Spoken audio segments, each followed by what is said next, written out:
أعوذ بالله من الشيطان اللعين الرجيم. بسم الله الرحمن الرحيم.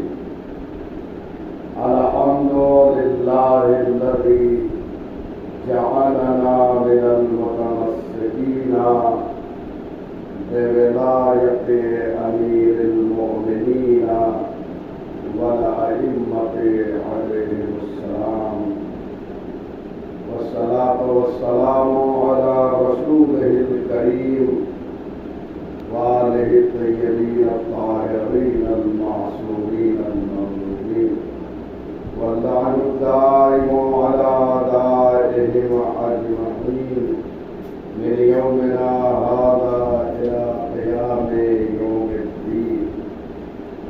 أما بعد، وأن من جهدك الظلوم الأشقى. حاضرین محترم، زیارت نبیہ کے سلسلے میں آج ہمارا یہ 16واں درس ہے. گفتگو یہاں پہنچی کہ امام ہادی علیہ السلام اپنے چکر اندر امیر المومنین کو خطاب کرتے ہوئے یہ کہہ رہے ہیں کہ وَأَنَّ مَنْ جَهَدَكَ الظَّلُومُ الْأَشْقَى، اور جس نے آپ کا انکار کیا وہ ظالم ہے، شقی ہے، بدبخت ہے.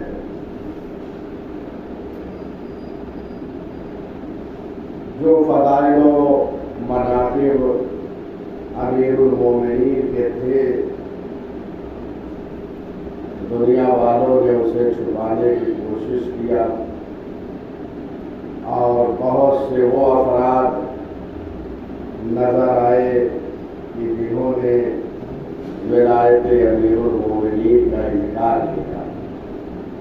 تو جس نے بھی آپ کے فضائل و مناقب کا انکار کیا، آپ کی ولایت کا انکار کیا، وہ ظالم ہے اور شقی.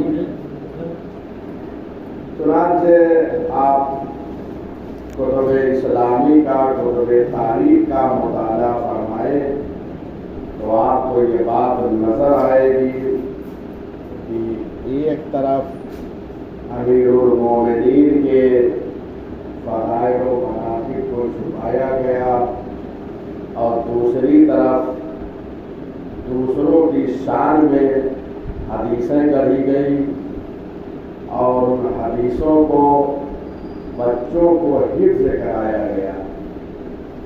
امیر المومنین کے مقابل میں جو دوسرے افراد تھے ان کی شان میں حدیثیں گڑھی گئی، اور وہ حدیثیں مدارس میں جاتی تھی، مکاتب میں جاتی تھی، اور وہاں پر بچوں کو حفظ کرایا جاتا تھا، گھروں میں کنیزوں کو حفظ کرایا جاتا تھا. دوسری طرف امیر المومنین کو خانہ نشین کر دیا گیا.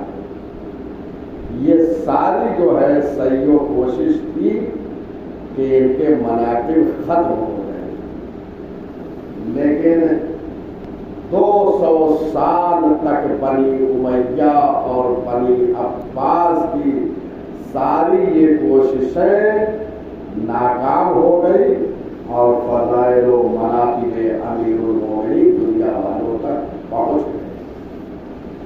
چنانچہ آج جو ولایت سب تک نہیں پہنچی، جو سب ایک راستے پر نہیں آئے، آج اس کا یہ نتیجہ ہے کہ ہر جگہ مسلمانوں پر مظالم ہو رہے ہیں.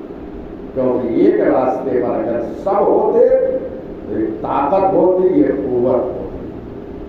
آج دوسرے مسالک کے لوگ، آج دیگر مذاہب و ادیان کے لوگ سکون اور آرام کی زندگی گزار رہے ہیں، لیکن مسلمانوں کی کیفیت آپ دنیا میں ملاحظہ فرما لیجیے یہ صرف اس لیے کہ ولایت کے راستے کو چھوڑ دیا اور لوگ مختلف راستوں میں تقسیم ہو گئے، جس کا نتیجہ آج ہم یہ دیکھ رہے ہیں۔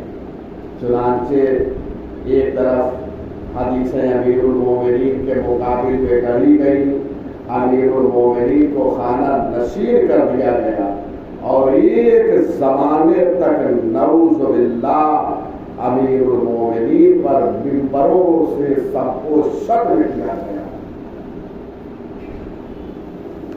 حاکم دمشق نے امیر المومنین کے حوالے سے، آپ تاریخ اٹھا کے دیکھیے، الغدیر میں علامہ امینی نے لکھا ہے کہ ایک طویل مدت تک حاکم شام نے امیر المومنین کے خلاف منبروں سے لعنت کروائی ہے، جو تاریخ کے دامن میں محفوظ ہے، بھلایا نہیں جا سکتا۔ چنانچہ معجم البلدان میں حموی نے لکھا ہے، لعنا علی بن ابی طالب علی منابر الشرق والغرب حتی مکہ والمدینہ۔ امیر المومنین پر سب کو شتم ہوتا رہا، لعنتیں ہو گئی امیر المومنین پر، شرق و غرب میں ہر طرف، یہاں تک کہ مکہ و مدینہ مسلمانوں سے بھرا تھا، وہاں امیر المومنین کی شان میں جسارت ہو رہی۔ اس طریقے سے ان کے منافع کو چھپایا گیا اور ان کے سب کو شر میں نہ صرف نشستوں میں بلکہ خطبہ جمعہ میں امیر المومنین کے خلاف غلط بیانیاں ہوتی رہی۔ اب بتائیے کہ حالات کیسے رہے؟ یاد رکھیے، امام اپنے جد امجد کے قبر مطہر کے بعد کھڑے ہو کر ایسے افراد کو ظالم و جابر کہہ رہے ہیں اور فاسق کہہ رہے ہیں۔ وَأَنَّا مَنْ جَهَدَكَ، جس نے بھی انکار کیا آپ کی فضیلت کا، آپ کے مناقب کا، آپ کی ولایت کا، وہ ظالم ہے اور شقی و بدبخت ہے۔ مولایا انت الحجۃ علی العباد، اے میرے آقا، اے میرے مولا، آپ حجت خدا ہیں علی العباد، اللہ کے بندوں پر۔ امیر المومنین حجت پروردگار ہے۔ حجت کا معنی ہے دلیل اور برہان کی، یعنی دلیل ہے اللہ کی، اللہ کی برہان ہے لوگوں کے لیے۔ لہذا جب دلیل اور برہان ہے تو تمام عباد پروردگار کے لیے ان کا قول اور ان کا کردار حجت ہے، دلیل ہے۔ جو یہ کرے وہ حجت ہے، اس پر عمل کرنا ہے، کیونکہ اللہ کی طرف سے حجت ہے۔ اور یہی وجہ ہے، چونکہ حجت پروردگار ہے، ان کا قول حجت ہے، ان کا عمل حجت ہے۔ لہذا جب قول حجت ہے، عمل حجت ہے، اور اس کے لیے کوئی قید نہیں ہے، بلکہ قول جو ہے مطلقاً حجت ہے، ہر زمانے میں، ہر وقت، ہر لمحہ، ہر آن، کردار بھی ہر زمانے میں، ہر لمحہ حجت ہے۔ لہذا جب ہر آن، ہر لمحہ قول و فعل حجت ہے، یہ اس بات کی دلیل ہے کہ یہ معصوم ہے۔ اس لیے قول و فعل ہر وقت، ہر آن، ہر لمحہ اسی وقت حجت قرار پائے گا جب یہ معصوم۔ لہذا یہ حجت پروردگار۔ اور اس بات کو عالم اہل سنت شمس الدین ذہبی نے لکھا ہے اپنی کتاب میزان الاعتدال میں۔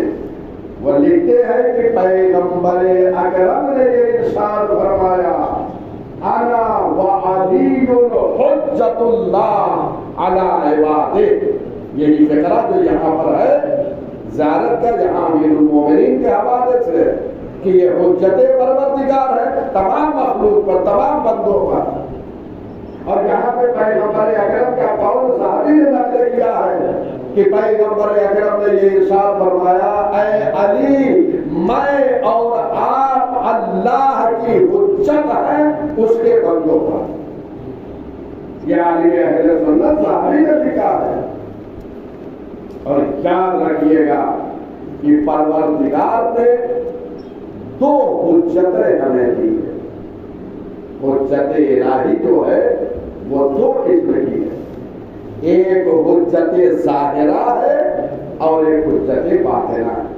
چنانچہ روایت میں موجود ہے، اِنَّا لِلَّهِ عَلَى النَّاسِ حُجَّتَيْنِ حُجَّةٌ ظَاهِرَةٌ وَحُجَّةٌ بَاطِنَةٌ۔ اللہ کے لیے جو ہے دو حجتیں ہیں، ایک حجت ظاہرہ اور ایک حجت باطنہ۔ فَأَمَّا الظَّاهِرَةُ فَالرُّسُلُ وَالْأَنبِيَاءُ وَالْأَئِمَّةُ۔ حجت ظاہری رسول ہے اور انبیاء ہیں اور ائمہ خدا علیہ السلام۔ وَأَمَّا الْبَاطِنَةُ الْعُقُولُ، اور اللہ نے باطن میں ایک حجت رکھی ہے جس کا نام عقل ہے۔ عقل رہنمائی کر رہی ہے۔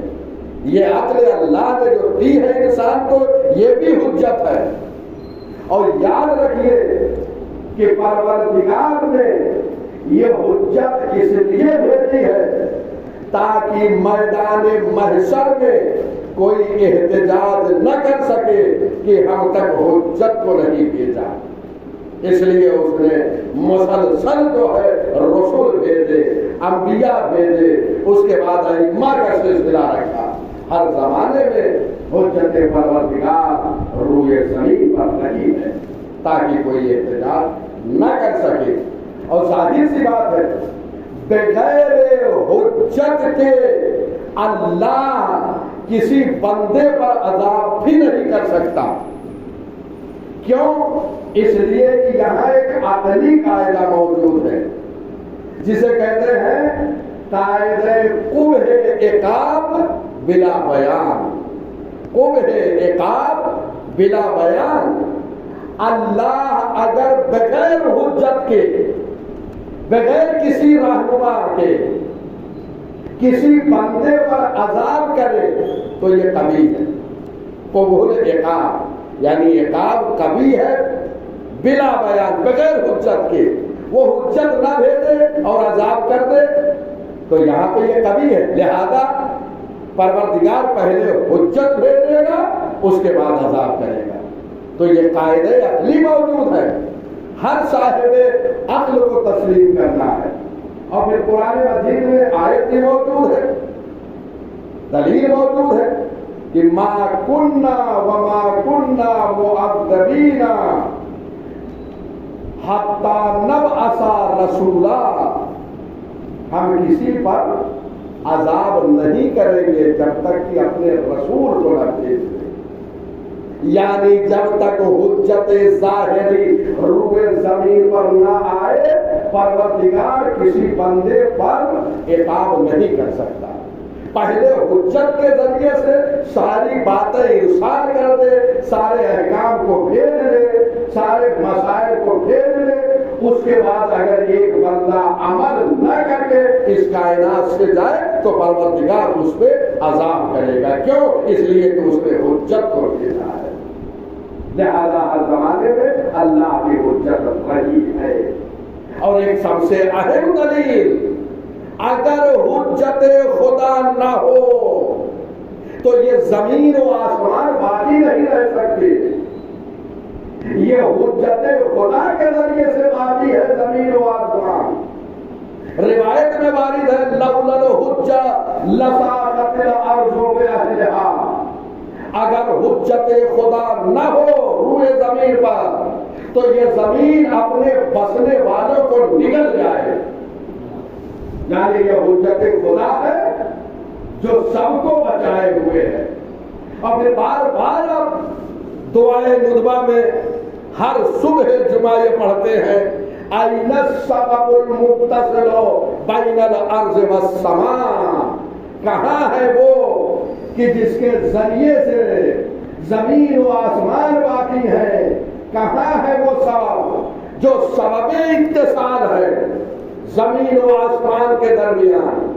اگر یہ حجت نہ ہو تو زمین و آسمان کا نظام درہم برہم ہو جائے، کیونکہ یہ سبب اتصال ہے، یہ محور بنا ہوا ہے جس کے وجود سے زمین اپنی جگہ قائم ہے، آسمان اپنی جگہ باقی ہے۔ اس کا مطلب یہ ہے کہ اگر یہ بچا ہے زمین و آسمان کی تو تسلیم کرو کہ ایک حجت ہے کہ جس کے ذریعے سے یہ زمین و آسمان باقی ہے۔ وَالْهَادِي إِلَى الرَّشَادِ وَالْعُدَّةُ إِلَى الْمَعَادِ، اور یہ ہادی ہے، ہدایت کرتے ہیں، امیر المومنین ہادی ہیں، ہدایت کرنے والے ہیں، إِلَى الرَّشَادِ، راہ مستقیم کی طرف، سیدھے راستے کی طرف۔ یہ رشد سے ہے رشاد، یعنی وہ سیدھے راستے کی طرف لوگوں کو لے کر جا رہے ہیں۔ اسی لیے پیغمبر اکرم نے یہ فرمایا، اگر ساری دنیا ایک طرف جا رہی ہو اور علی تنہا ایک راستے پہ جا رہے ہوں تو ساری دنیا کو چھوڑ دینا، اس راستے پر جانا جس پر علی چلتے ہوئے نظر آئے۔ اس لیے کہ علی صراط مستقیم کا نام ہے اور علی صراط مستقیم کی طرف ہدایت فرماتے ہیں۔ یہ بڑی بات ہے، چنانچہ آیت الکرسی میں آپ یہ بات پڑھتے ہیں، تبین الرشد من الغی، راہ راست جو ہے وہ گمراہی سے جدا ہے، رشد کا راستہ الگ ہے اور غی جو ہے گمراہی کا راستہ الگ۔ اللہ نے ہدایت کو گمراہی سے جدا کر دیا، صراط مستقیم کو گمراہی سے جدا کر دیا، یہ روشن ہو گیا ہے راستہ، کسی کے لیے مخفی نہیں ہے، ہر ایک کے لیے روشن ہے۔ تو امیر المومنین ہادی ہے، اور قرآن مجید میں سند موجود ہے، قرآن حکیم میں پروردگار اپنے پیغمبر کو خطاب کرتے ہوئے یہ ارشاد فرما رہا ہے، انما انت منذر ولکل قوم ہاد، اے پیغمبر تم منذر ہو، تم ڈرانے والے ہو اور ہر قوم کے لیے ایک ہادی ہے۔ مفسرین اسلام نے لکھا ہے کہ یہاں پہ ہاد ہر قوم کے لیے ایک ہادی ہے، وہ ہادی علی اور آل علی ہے جو ہدایت کرتے ہیں سیدھے راستے کی طرف۔ تو اگر سیدھا راستہ چاہیے وَلِكُلِّ قَوْمٍ ہاد، اس کو پڑھ کے گزرنا نہیں ہے بلکہ غور و فکر و تدبر کرنا ہے کہ وہ ہادی کون ہے کہ جو رشد کی طرف ہدایت کرتا ہے۔ اسے مفسرین سے پوچھو تو مفسرین اسلام نے لکھا ہے وہ علی اور آل علی ہیں۔ وَالْعُدَّةُ إِلَى الْمَعَادِ، اور ان کے ذریعے سے معاد جو ہے وہ بہتر ہونے والی ہے، یعنی انہی کی اتباع میں، انہی کی پیروی میں جو ہے انسان آخرت میں محشر میں جو ہے وہ نجات پانے والا ہے۔ یعنی توسع آخرت ذات امیر المومنین ہے۔ اگر ولایت امیر المومنین ہے، اطاعت امیر المومنین ہے، اتباع امیر المومنین ہے، اور رشد پہ آپ گامزن ہیں، صراط مستقیم پر چل رہے ہیں، تو آخرت میں معاد میں ساری مشکلات دور ہو جائیں گی۔ حشر و نشر، حساب و کتاب، صراط، جتنی جو ہے مشکلات ہیں امیر المومنین کے چاہنے والوں کے لیے یہ ساری مشکلات برطرف ہو جائیں گی۔ کیوں؟ اس لیے کہ یہاں پہ امیر المومنین کو والعدہ کہا گیا ہے، یعنی آپ آخرت کے لیے توسا ہیں۔ وجود امیر المومنین کے ذریعے سے آخرت میں جو ہے مشکلات حل ہوگی۔ چنانچہ روایتوں میں وارد ہے کہ یہ ہر مشکل پر ان کی محبت کام آئے گی، قبر سے لے کر حشر کے ہنگام تک، ہر منزل پر، ہر مقام پر، ہر اور اپنے چاہنے والوں کی مشکلات کو دور کریں گے. اس لیے مشکل کشا ہے امیر المومنین. اس لیے مشکل کشا ہم کہتے ہیں کیونکہ تمام مشکلوں کا راہ حل ہمارے پاس ہے اور وہ ذات علی میں رکھ لیا ہے پروردگار نے. وَالْعُدَّةُ إِلَى الْمَعَادِ تو شے آخرت ہے, ذخیرہ آخرت ہے امیر المومنین. مولایا لقد رفع اللہ فی الاولی منزلتک. امام فرماتے ہیں, امام ہادی علیہ السلام اپنے جد امجد امیر المومنین کو خطاب کر کے مولایا لقد رفع اللہ فی الاولی منزلتک, اے میرے آقا و مولا پروردگار نے دنیا میں آپ کے مقام کو بلند کیا ہے. ایک امام یہ کہہ رہے ہیں کہ اللہ نے آپ کے مقام کو بلند کیا ہے. دنیا والوں نے فضیلتیں نہیں دی ہیں, دنیا والوں نے منصب نہیں دیے ہیں. یہ ساری جو ہے فضیلتیں, منزلتیں, عظمتیں, یہ ساری کی ساری اللہ نے عطا کی ہے امیر المومنین کو. پھر اولا دنیا میں, اس کے دو معنی, تین کئی معنی کیے گئے ہیں, میں دو معنی کی طرف اشارہ کر رہا ہوں. یہاں اولا سے مراد عالم زر ہے, عالم الستو, عالم قالو بنا, عالم زر اس عالم کو کہتے ہیں کہ جہاں پہ ارواح تھی لوگوں کی, اسے عالم زر کہتے ہیں. وہاں اللہ نے اپنی وحدانیت کا اقرار لیا عالم زر میں. ابھی آدم آب و گل کے درمیان تھے. سمیا امیر المومنین و آدم بین الماء والطین. اس وقت بھی اللہ نے عالم ذر, عالم اولا میں امیر المومنین کو فضیلت دیا کہ وہاں علی امیر المومنین تھے. ابھی آدم آب و گل کے درمیان تھے, یہ امیر المومنین تھے. میں ایک جملہ بارہا یاد کر رہا ہوں کہ جب بھی اپنے مولا کو پکارو تو امیر المومنین لقب کے ذریعے سے پکارو, اس لیے کہ امیر المومنین جو لقب ہے اس میں پوری قدیر موجود ہے. اس لیے امیر کا معنی حاکم کے ہے, سرپرست کے ہے, مولا کے ہے, حاکم کے ہے. لہذا پوری قدیر اس میں اللہ نے سمیٹ دیا ہے. یہ کہاں پہ نام رکھا؟ آدم آب و گل کی منزلیں طے کر رہے تھے, اللہ نے وہاں منزلت دی. اور میں نے ایک روایت اور پڑھی جو آپ کے حوالے کر رہا ہوں. جب پیغمبر اکرم نے یہ ارشاد فرمایا کنت نبیا و آدم بین الماء والطین, میں اس وقت بھی نبی تھا جب آدم آب و گل کے درمیان تھے. تو امیر المومنین نے یہ ارشاد فرمایا تھا کنت وصیا و آدم بین الماء والطین, میں اس وقت بھی وصی تھا, میں اس وقت خلیفہ تھا, میں اس وقت جانشین تھا جب آدم آب و گل کی منزلوں کو طے کر رہے تھے. تو اللہ نے اولا میں عالم زر میں جو ہے ان کو فضیلت دی ہے. ایک معنی اولا کا عالم زر ہے, اور دوسرا معنی اولا کا یہ عالم ناسوت ہے, یہ دنیا ہے جس میں ہم زندگی گزار رہے ہیں. یہاں پر اللہ نے ساری فضیلتیں, عظمتیں امیر المومنین کو عطا کیا. یہاں تک کہ اتنا بلند کیا کہ غدیر میں دست اقدس پیغمبر پر امیر المومنین نظر آئے ہیں.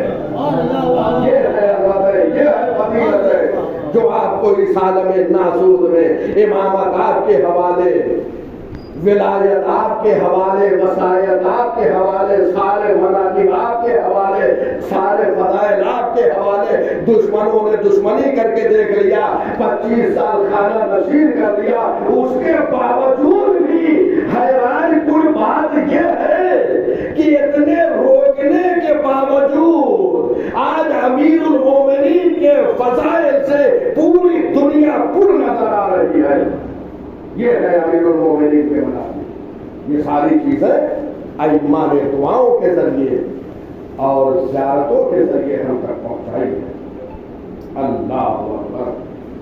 یہ روایت سمیہ امیر المومنین، دیلمی نے لکھا ہے اپنے کتاب میں، تو یہ دو معنی اللہ کے ہیں۔ وَالْأَعْلَى فِي الْآخِرَةِ دَرَجَتَكَ، اللہ نے دنیا میں اولا میں آپ کو عظمت و منزلت دیا، وَالْأَعْلَى فِي الْآخِرَةِ دَرَجَتَكَ، اور اللہ نے آپ کے درجے کو اعلیٰ کیا ہے آخرت میں، یعنی دنیا میں بھی اعلیٰ ہے اور وہاں، اور کیوں نہ ہو، نام ہی جب علی ہے تو یہاں بھی اعلیٰ ہے وہاں بھی اعلیٰ ہے، یہاں بھی اعلیٰ منزلت ہے وہاں اعلیٰ درجہ ہے، ہر جگہ۔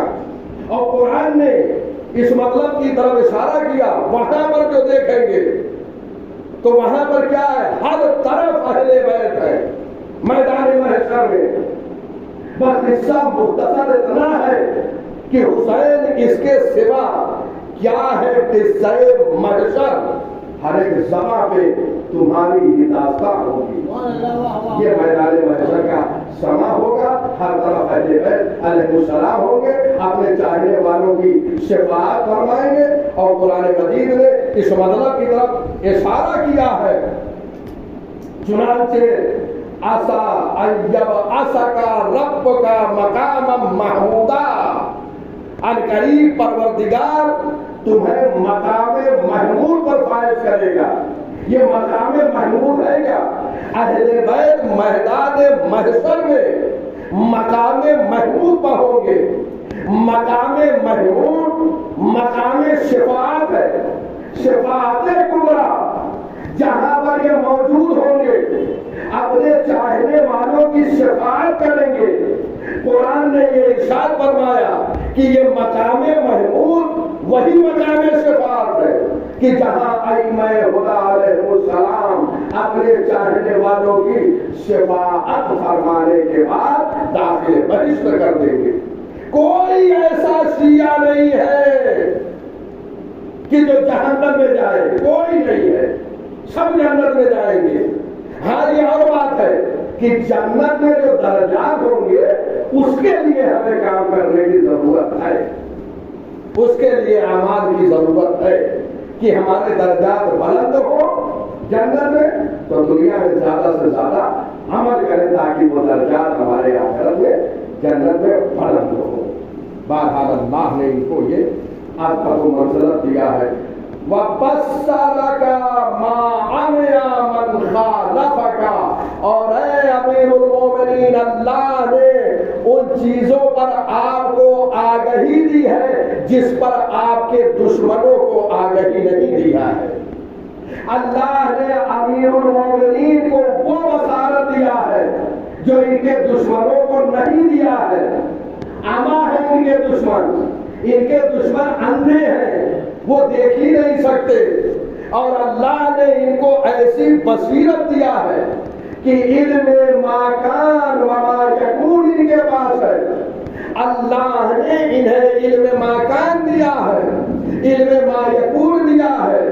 علم ما کان، علم ما یکون، گزشتگان کا علم ان کے پاس ہے، جو علوم انبیاء کے پاس تھے وہ علوم ان کے پاس ہے۔ وما یکون، اور صبح قیامت تک جو چیزیں آنے والی ہیں سب کا علم ان کے پاس ہے۔ ان کو اللہ نے جو دیا ہے ان ساری چیزوں سے ان کے دشمن کو اندھا رکھا ہے۔ یہ اما کا لفظ ہے۔ امیر المومنین بصیر ہیں، ان کے دشمن اما ہے، اندھے ہیں۔ قرآن کہہ رہا هل يستوي الأعمى والبصير، کیا اندھے اور دیکھنے والے برابر ہو سکتے ہیں؟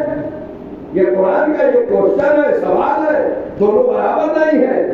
بصیر امیر المومنین ہے، ان کے دشمن اندھے ہیں۔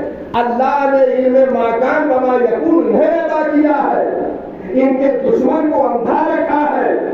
ان کے دشمن تو ابتدائی مسائل کو نہیں جانتے، وہ خود اعتراف کرتے ہوئے نظر آئے کہ ہم سے بہتر مسائل دینیا تو مخدرات جانتی ہیں، جو پردے میں عورتیں بیٹھی ہوئی ہیں وہ ہم سے بہتر مسائل کو جانتی ہیں۔ تو آخر ہوا کیوں؟ جو ابتدائی مسائل نہیں جانتے تھے وہ جانشین رسول بن گئے، اور جو کہتا ہوا نظر آیا سلونی سلونی قبل ان تفتدونی، اسے دنیا والوں نے خانہ نشین کر دیا۔ عجیب یہ فلسفہ ہے، غور طلب بات ہے یہ۔ بہرحال وحال بینک وبین مواہب اللہ علیک، اور یہ دشمنوں نے کام کیا کیا؟ جو اللہ نے امیر المومنین کو فضائل و مناقب عطا کیے تو درمیان میں یہ حائل ہو گئے، مانے ہو گئے۔ مانے کیوں ہو گئے؟ تاکہ ان کے فضائل و مناقب جو اللہ نے عطا کیے ہیں وہ دوسروں تک نہ پہنچے۔ وہ فرما رہے ہیں تھوڑی کوشش نہیں کی گئی، کیونکہ یہ مناقب اللہ نے عطا کیے ہیں، لہذا ان کو روکا جائے، ورنہ جو کمالات سنتے جائیں گے وہ گرفتار ہوتے جائیں گے۔ چنانچہ فضائل کو روکا گیا، اور روکنے کے بعد اپنے بزرگوں کی شان میں فضائل کو گڑھا گیا اور ان کو سامنے لایا گیا۔ لیکن اللہ نے آج تک امیر المومنین کے فضائل چل رہے ہیں۔ آج پوری دنیا میں نظر اٹھا کے دیکھ لو، پوری دنیا امیر المومنین کے راستے کی طرف آنے کے لیے تیار ہے۔ آج سوشل میڈیا پر آپ دیکھیں بڑے بڑے علماء اہل سنت، ابھی مصر کے ایک بزرگ عالم اہل سنت مذہب حق اہل بیت علیہ السلام کی طرف آ گئے۔ پورا نائجیریا گواہ ہے اس بات پر کہ امیر المومنین کا راستہ حق ہے۔ مفتی حمدرد نے بین المشی یہ جملہ کہا تھا کہ اگر دنیا میں لوگ ہدایت چاہ رہے ہیں تو امیر المومنین کے راستے کی طرف آنا پڑے گا۔ اور وہ جو مصر کے عالم ہیں ان کی تصویر کو خود مفتی حمدرد نے پاکستان سے پیش کیا ہے کہ امیر المومنین کے راستے کی طرف آ گئے، یہ مذہب تشیع کی طرف۔ ایک عالم اہل سنت مفتی حمدرد ان کے قول کو پیش کر رہا ہے جو ایک اہل سنت عالم شیعہ ہو گیا، اور پیش کر رہا خود عالم اہل سنت۔ اس کا مطلب یہ ہے کہ دنیا پر یہ روشن ہوتا جا رہا ہے صراط علی الحق، علی کا راستہ حق ہے، اسی لیے لوگ آتے چلے جا رہے ہیں۔ دنیا کہاں تک؟ کل ہماری کتابوں میں پابندی تھی، دوسرے ملکوں میں وارد ہونا بڑا سخت مرحلہ تھا، لیکن اللہ نے ایسا اہتمام کیا کہ ہر ایک کے جیب تک کتاب کو پہنچا دیا۔ آج موبائل کی شکل میں سوشل میڈیا کے ذریعے سے لوگ کتاب خانے کو اپنے جیب میں رکھ کے چل رہے ہیں۔ کہاں تک روکو گے فضائل و مناقب اہل بیت علیہ السلام کو؟ اور ہمارے ساری دنیا میں منتشر کر دیا ہے۔ بہرحال یہی تمام کر رہا ہوں اس لیے کہ وقت زیادہ ہو چکا ہے۔ انشاءاللہ آئندہ گفتگو کو یہی ولایت امیر المومنین ہے جس کی بنیاد پر اہل بیت علیہ السلام کے مصاحب ان کو ظلم و ستم کا جو نشانہ بنایا گیا ہے وہ اسی بنیاد پہ بنایا گیا ہے۔ جوان بیٹے کو حسین نے اسی ولایت کے تحفظ کے لیے دیا۔ اب آپ کے بھی جوان بیٹے ہیں، تھوڑا سا جوان بیٹے کی طبیعت غیر ہو جاتی ہے تو باپ کو قرار نہیں آتا ہے، لیکن حسین کا کریل جوان حسین کی نگاہوں کے سامنے میدان قتال کی طرف جا رہا ہے۔ مجھے نہیں معلوم کس دل سے باپ یہ اجازت دے رہا ہے، مقتل کا یہ جملہ ہے۔ جب علی اکبر جانے لگے ہیں تو حسین نے اللہ کو گواہ بنا لیا۔ اللہم اشہد علی ہؤلاء القوم فقد برز الیہم غلام اشبہ الناس خلقا وخلقا ومنطقا برسولک۔ اے میرے اللہ تیری بارگاہ میں اسے بھیج رہا ہوں جو گفتگو میں، جو کردار میں، جو اخلاق میں تیرے رسول سے بہت مشابہ تھا۔ اب سوچیے حسین نے اللہ کو گواہ بنایا ہے اس نوجوان پر، اور جب بھیج دیا ہے نا تو آہستہ آہستہ یہ ضعیف باپ کمر کو تھامے ہوئے پیچھے پیچھے جا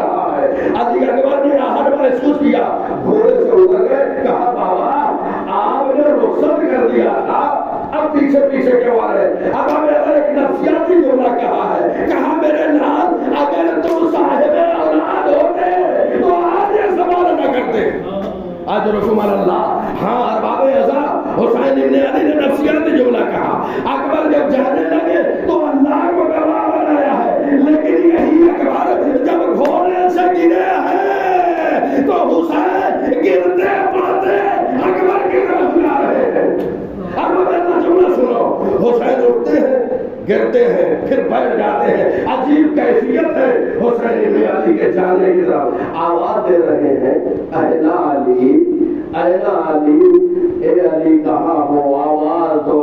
اب یہ نہیں معلوم نجف میں اپنے بابا علی کو بلا رہے ہیں یا اپنے بیٹے کو آواز دے رہے ہیں۔ ہاں اکبر کی عادت ہے، رحمت جان باقی ہے، حسین آواز دے رہے ہیں، اے عبد کربلا اتنا بتا کر اکبر کہاں ہے؟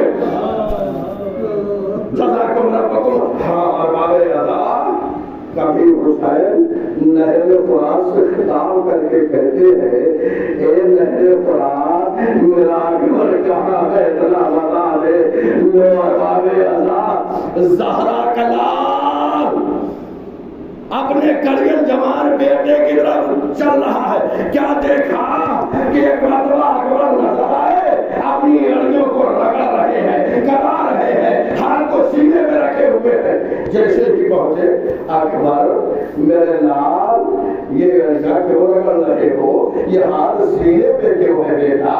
کہا بابا سینے میں نیزے کی انی ٹوٹ گئی ہے۔ لوٹ بابے ایک مرتبہ حسین نے اکبر کے سینے سے ہاتھ اٹھایا، ورشی کی علی کو پکڑا، نجف کی طرف رک کر کے کہا، یا علی، نیزے کی علی کو نکالنا تھا، اکبر کا کلیجہ نکل آیا، آواز دی، یا بنیا علی الدنیا بعد کرافا، اے میرے لال تیرے بعد اس زندگانی دنیا پر آ گئے، اب ہم زندہ رہ کے کیا کرے گا؟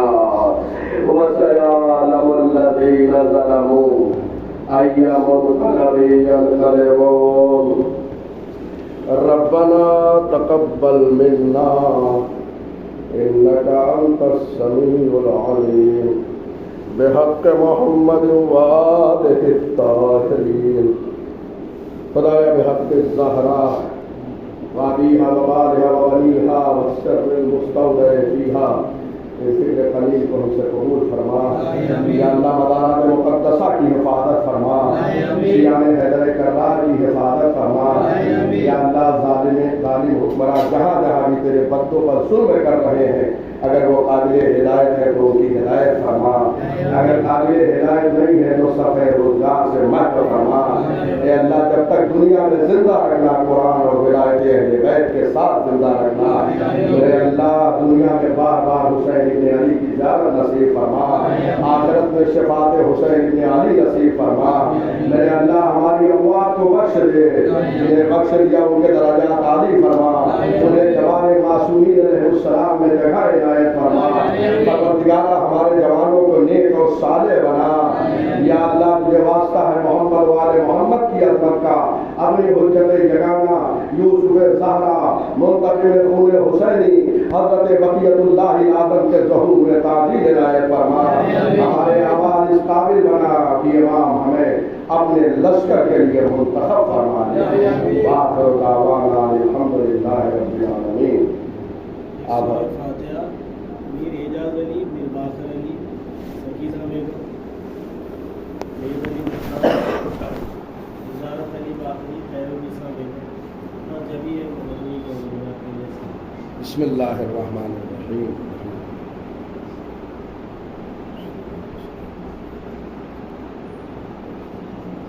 بسم اللہ الرحمن بسم اللہ الرحمن